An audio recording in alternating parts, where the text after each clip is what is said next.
Badan Eksekutif Universitas Palangkaraya, Gerakan Mahasiswa Nasional Indonesia, dan Lembaga Swadaya Masyarakat 4 Pilar menggelar dialog Hari Reformasi dengan tema "Kemanakah arah pembangunan di Provinsi Kalteng?". Akademisi Siddiq R. Usop dalam paparannya menyebutkan tujuan reformasi yang ditandai turunnya pemimpin Orde Baru pada tahun 1998 atau 16 tahun lalu telah sepenuhnya tercapai. Namun reformasi dan demokrasi belum sepenuhnya tercapai. Menurut Siddiq R. Usop, tujuan reformasi tahun 1998 cukup beragam, mulai dari penurunan pemimpin Orde Baru, pemberantasan kolusi, korupsi, dan nepotisme atau KKN, sampai pemerataan pembangunan. Usop menyebutkan belum sepenuhnya bahwa kehidupan masyarakat di Kalteng telah merata karena kesenjangan pembangunan antara pusat dan daerah. Hal ini disampaikan dalam peringatan 16 tahun reformasi di kampus Palangkaraya Jumat siang. Demokrasi yang diinginkan oleh reformasi itu demokrasi yang harusnya mensejahterakan masyarakat. Masyarakat artinya masyarakat baik, masyarakat pada lapisan menengah maupun lapisan bawahnya.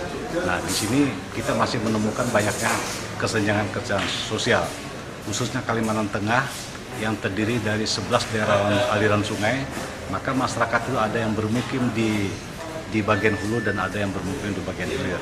Nah, pembangunan itu tentu saja bukan saja untuk masyarakat di bagian hilir gitu, atau perkotaan, tetapi juga untuk masyarakat di bagian hulu, di mana masyarakat di bagian hulu itu dia bersentuhan dengan para investor yang ada gitu. Tapi justru mereka itulah bagian-bagian yang tertinggal gitu ya, yang tertinggal. Nah, sehingga kita berharap bahwa sebetulnya demokratisasi itu harusnya mensejahterakan masyarakat gitu ya. Dan demokrasi itu juga tentu saja memberikan kontrol kepada pemanfaatan sumber daya alam yang lebih efisien gitu ya. Tetapi ternyata demokratisasi yang kita canangkan sekarang, yang kita lakukan sekarang ini justru merusak lingkungan gitu ya.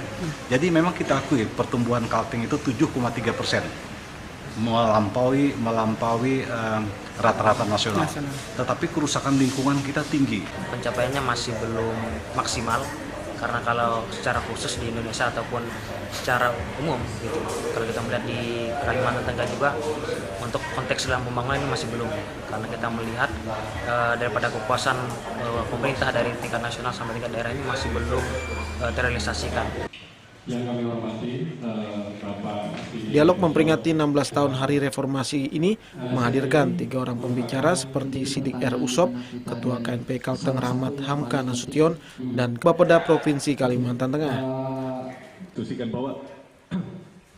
Dari Kota Palangkaraya, Tim Liputan TVRI Kalteng melaporkan. kita lihat mungkin